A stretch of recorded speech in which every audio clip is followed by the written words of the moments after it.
வணக்கம்.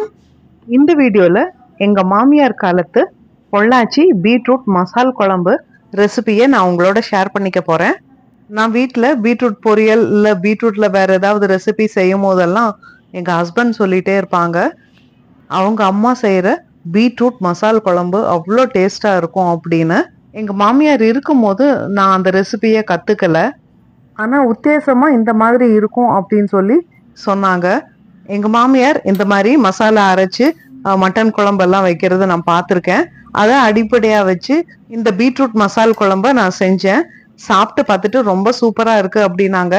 என்ன இருந்தாலும் எங்கள் அம்மாவோட கைப்பக்குவம் வரல அப்படின்னு சொன்னாங்க. சரி, அந்த காலத்து இன்க்ரீடியன்ஸ் எல்லாம் அந்த மாதிரி இருந்தது. என்ன இருந்தாலும் நமக்கு அவங்களோட கைப்பக்குவம் வராது தான். இருந்தாலும் ஒரு அளவுக்கு எனக்கு இதில் சக்ஸஸ் கிடைச்சது. இந்த குழம்பு வச்ச அன்னைக்கு பார்த்தீங்கன்னா வீட்டில் எல்லாருமே சாப்பாடு கொஞ்சம் அதிகமாகவே சாப்பிட்டோம். அந்த அளவுக்கு ரொம்ப டேஸ்டாக இருந்தது. இப்போ நான் அந்த ரெசிபியை சொல்கிறேன், நீங்களும் உங்கள் வீட்டில் ட்ரை பண்ணி பார்க்கலாம். வாங்க இப்போ இந்த சுவையான பொள்ளாச்சி பீட்ரூட் மசால் குழம்பு எப்படி செய்கிறது அப்படிங்கிறத பற்றி பார்க்கலாம். பீட்ரூட் குழம்பு செய்கிறதுக்கு முதல்ல மசாலாலாம் வறுத்து அரைச்சிக்கணுங்க. அதை வாண்லி சூடு பண்ணுறதுக்கு வச்சுருக்கேன். நான் மசாலா வறுக்கிறதுக்கு 1 டேபிள் ஸ்பூன் அளவுக்கு தனியா எடுத்திருக்கேன், 1 டீஸ்பூன் சோம்பு, 1/2 டீஸ்பூன் சீரகம், 1/2 டீஸ்பூன் மிளகு, 1 துண்டு பட்டை, 2 கிராம்பு, 2 மிளகா வத்தல், கொஞ்சோண்டு கருவேப்பிலை, இதெல்லாம் எடுத்திருக்கேன். வாண்லி லைட்டாக சூடாகுது. வாண்லி சூடானதும் இந்த மசாலா பொருட்களை அதில் போட்டுக்கலாம். எல்லாத்தையும் ஒன்றா போட்டு வறுத்துக்கலாம். இந்த மசாலாலாம் கொஞ்சம் சூடேறுற வரைக்கும் வறுத்து விடலாம். இது எதுக்குன்னா வெயிலில் காய வச்சா நல்லா மொறுமொறுன்னு இருக்கும். நம்ம வீட்டில் டப்பாவில் போட்டு வச்சுருக்க போது கொஞ்சம் மொறுமொறுப்பு கம்மியாக இருக்கும். அதுக்காக வெறும் வானிலையில் இந்த மாதிரி வறுத்துட்டா அந்த மசாலாவோட ஃப்ளேவர்ஸ் நல்லா வெளியே கொண்டு வரும். அதனால் இது மாதிரி முதல்ல வெறும் வானிலையில் வறுத்துக்கலாம். இப்போ கடைசியில் கொஞ்சம் கருவேப்பிலையும் சேர்த்துட்டேன். அதையும் போட்டு வறுத்து கருவேப்பிலையும் கொஞ்சம் அப்படியே ட்ரை ஆகும். இந்த மாதிரி வறுபட்டதுக்கப்புறமா 1 டீஸ்பூன் அளவுக்கு எண்ணெய் இதில் சேர்த்துக்கணும். இப்போ எண்ணெய் சேர்த்து வறுத்தோன்னா நல்லா எல்லாம் பொரிஞ்சு இன்னும் அந்த வாசனை, நல்லா வறுபட்ட வாசனை ரொம்ப நல்லா இருக்கும். இந்த மசாலா வறுத்து அரைச்சி கூட நம்ம டப்பாவில் போட்டு வச்சுக்கலாம். நம்ம எல்லா மசால் குழம்புக்கும் இந்த மசாலாவை யூஸ் பண்ணலாம். இப்போல்லாம் நம்ம மல்லித்தூள், மிளகாத்தூள் இதெல்லாம் யூஸ் பண்ணுறோம். ஆனால் எங்கள் மாமியார் இந்த மாதிரி தனியாவை போட்டு வறுத்து தான் அரைப்பாங்க. அதுவும் ஒவ்வொரு வாட்டி குழம்பு வைக்கும் போதும் இந்த மாதிரி ஃப்ரெஷ்ஷாக மல்லி, மிளகா எல்லாம் போட்டு வறுத்து தான் அரைப்பாங்க. அதுவும் அம்மியில் அரைப்பாங்க. அந்த குழம்போட டேஸ்ட்டே தனி தான். இப்போ நம்ம அதுக்கெல்லாம் சோம்பேறித்தனப்பட்டுட்டு நம்ம மிக்சியில் தான் அரைக்கிறோம். இப்போ அந்த மசாலா வறுத்து அதை எடுத்து போட்டு வச்சுட்டு அதே வாண்லியில் ஒரு 7-8 வெங்காயம், ஒரு 4 பல்லு பூண்டு, ஒரு துண்டு இஞ்சி எல்லாத்தையும் போட்டு முதல்ல இதை வதக்கிக்கிறேன். ஏன்னா நம்ம வெங்காயத்தை கழுவும் போது அதில் ஈரம் இருக்கும். எண்ணெயில் போட்டோன்னா படப்படான்னு சவுண்டு வரும். அதனால் முதல்ல வெங்காயத்தை வெறும் வாண்லியில் அப்படி வறுத்து விட்டுட்டோன்னா அந்த தண்ணி எல்லாம் போயிடும். அதுக்கப்புறமா நம்ம எண்ணெய் ஊற்றினோன்னா அந்த படப்படான்னு தெரிக்காது. இப்போ இதை வதக்கிக்கலாம். இது கொஞ்சம் கலர் மாறுற வரைக்கும் வதக்கணும். மேலாக்க அந்த ப்ரௌனிஷ்னஸ் வரணும். அப்போ தான் அந்த குழம்பு டேஸ்ட்டும் வாசனையும் நல்லாயிருக்கும். நான் மசாலா வறுக்கும் போது அது கூட கசகசா போட மறந்துட்டேன். அதை இதில் போட்டுக்கிறேன். 1 ஸ்பூன் அளவுக்கு கசகசா போட்டிருக்கோம். இந்த கசகசா நல்ல கலர் மாறுற வரைக்கும் வறுக்கணும். கசகசா, வெங்காயம் எல்லாம் கொஞ்சம் வறுபட்டதும் அது கூட ஒரு சின்ன சைஸில் ஒரு தக்காளி 4 வெட்டி அதில் போடுறேன். சின்ன சின்ன துண்டாக கூட நம்ம வெட்டிக்கலாம். போட்டு அதையும் கொஞ்சம் லேசாக வதக்கி விடணும். இந்த தக்காளி ரொம்ப வதங்கணும்னு அவசியம் இல்லை, ஓரளவுக்கு வதங்கினா போதும். தக்காளி கொஞ்சம் வதங்கினதும் அது கூட ஒரு 2 கீத்து தேங்காய் எடுத்து இந்த மாதிரி சின்ன துண்டாக எடுத்துட்டேன். இது மிக்சியில் அரைக்கிறது கொஞ்சம் சௌரியமாக இருக்கும் அப்படிங்கிறதுனால சின்ன துண்டாக போட்டுட்டேன். போட்டுட்டு அதையும் கொஞ்சம் வதக்கி விடணும்.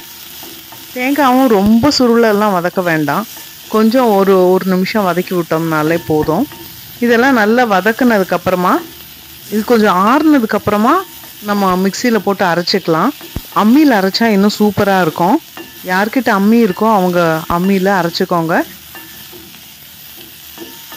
மிக்சியில் அரைக்கும் போது முதல்ல இந்த வறுத்த தனியா மசாலாவை ஒரு சுற்றி எடுத்துட்டு அது பவுடர் ஆனதுக்கப்புறமா வெங்காயத்தை போட்டு எல்லாத்தையுமா ஒன்றா சேர்த்து விழுதாக அரைச்சி எடுத்துக்கணும். இப்போது வாண்டிலியை அடுப்பில் வச்சு அதில் 1 டீஸ்பூன் அளவுக்கு எண்ணெய் ஊற்றியிருக்கேன்.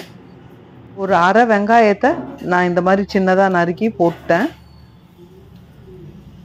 நான் இப்போ பெரிய வெங்காயம் போட்டிருக்கேன். ஆனால் எங்கள் மாமியார் வந்து இதுக்கும் சின்ன வெங்காயம் தான் யூஸ் பண்ணுவாங்க. அந்த சின்ன வெங்காயத்தில் தான் அவ்வளோ டேஸ்ட்டாக இருக்கும். சின்ன வெங்காயம் தீந்துருச்சு, அதனால் பெரிய வெங்காயமே போட்டேன் கொஞ்சம்.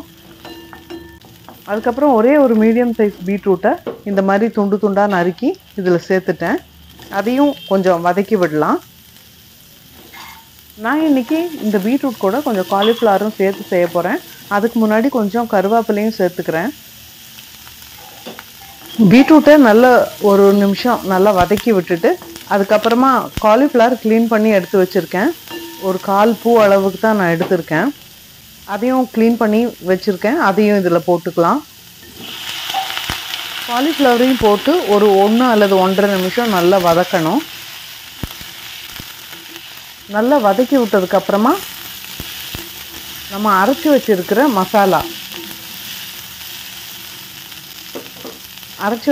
மசாலாவை இதில் சேர்த்துக்கிறேன். ஊற்றுன இந்த மசாலாவை ஒரு வாட்டி நல்லா வதக்கி விட்டுக்கலாம். எல்லாம் காயோடு சேர்ந்து ஒரு வதக்கி விட்டுட்டு மிக்ஸி கழுவுன தண்ணியும் ஊற்றிட்டு அதுக்கப்புறம் காய் வேகிறதுக்கு தேவையான அளவுக்கு தண்ணியும் ஊற்றி கலந்துடணும்.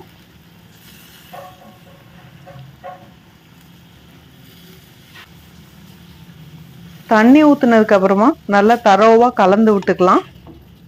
இப்போ இது நல்லா கொதித்து வேகணும். கொஞ்சம் மஞ்சத்தூள் போட்டுக்கிறேன். இது வரைக்கும் மஞ்சத்தூளே போடலை. ஒரு சிலர் வந்து மசாலாலேயே மஞ்சத்தூளை சேர்த்து அரைப்பாங்க. அப்படி அரைக்கும் போது மிக்ஸி ஜார் மூடியெல்லாம் அந்த மஞ்சளாக கரை பிடிச்சிடும். அதனால் நான் எப்போவுமே மிக்ஸி ஜாரில் போடும்போது அந்த மஞ்சத்தூள் போட்டு அரைக்க மாட்டேன். குழம்புல மட்டும் டைரெக்டாக சேர்த்துருவேன். இப்போது மஞ்சத்தூள் போட்டாச்சு. தேவையான அளவுக்கு உப்பும் போட்டுக்கலாம். போட்டுட்டு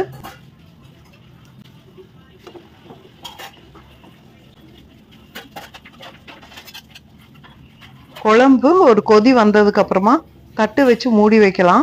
காய் வேகணும். மூடும் போது முழுசாக மூடணும்னா எல்லாம் பொங்கி கீழே போயிடும். அதனால கொஞ்சோண்டு கேப்பு விட்டு மூடிடணும். காய்கறி ஒரு 4-5 நிமிஷம் வேகும். வெந்ததுக்கப்புறம் ஓப்பன் பண்ணிங்கன்னா காயெல்லாம் வெந்து இந்த மாதிரி ஆகிடும். இன்னும் கொஞ்சம் தண்ணி இருக்குது. இது கொஞ்சம் நமக்கு குழம்பு எந்த கன்சிஸ்டன்சி வேணுமோ அந்த அளவுக்கு நம்ம கொதிக்க வச்சு இறக்கிக்கலாம். குழம்பு நல்ல தேவையான கன்சிஸ்டன்சி வந்ததுக்கப்புறமா கொத்தமல்லி கொஞ்சம் பொடி பொடியாக நறுக்கி அதில் போட்டுட்டு ஒரு கலக்கி விட்டுட்டு இறக்கணும்னா கமன்னு பீட்ரூட் குழம்பு சூப்பராக இருக்குங்க. மசால் குழம்பு வேணும்னா கடுகு, சீரகம், சோம்பு இந்த மாதிரி ஏதாவது தாளித்து கொட்டுறதுன்னா தாளித்து கொட்டிக்கலாம். சமையல் எப்போவுமே நம்ம பாரம்பரிய முறைப்படி இந்த மாதிரி மசாலாக்கள்லாம் வறுத்து அரைக்கிற குழம்பு செம்ம டேஸ்ட்டாக இருக்கும். உங்களுக்கு இப்படி முழு தனியா மிளகா வத்தல்லாம் போட்டு வறுத்து அரைக்கிறது உங்களுக்கு சாத்தியப்படாது அப்படின்னா நீங்கள் வந்து மல்லித்தூள், மிளகாத்தூள் சேர்த்து நீங்கள் செஞ்சுக்கலாம். இந்த குழம்பு சாதம், சப்பாத்தி, இட்லி, தோசை எல்லாத்துக்குமே ரொம்ப சூப்பராக இருக்கும். இந்த குழம்ப ஒரு வாட்டி வீட்டில் ட்ரை பண்ணி பார்த்துட்டு சொல்லுங்கள் எப்படி இருந்தது அப்படின்னு. இன்னும் இன்ட்ரெஸ்டிங்கான ரெசிபீஸ்க்கு நம்ம சேனலை சப்ஸ்கிரைப் பண்ணி வச்சுக்கோங்க. நன்றி, வணக்கம்.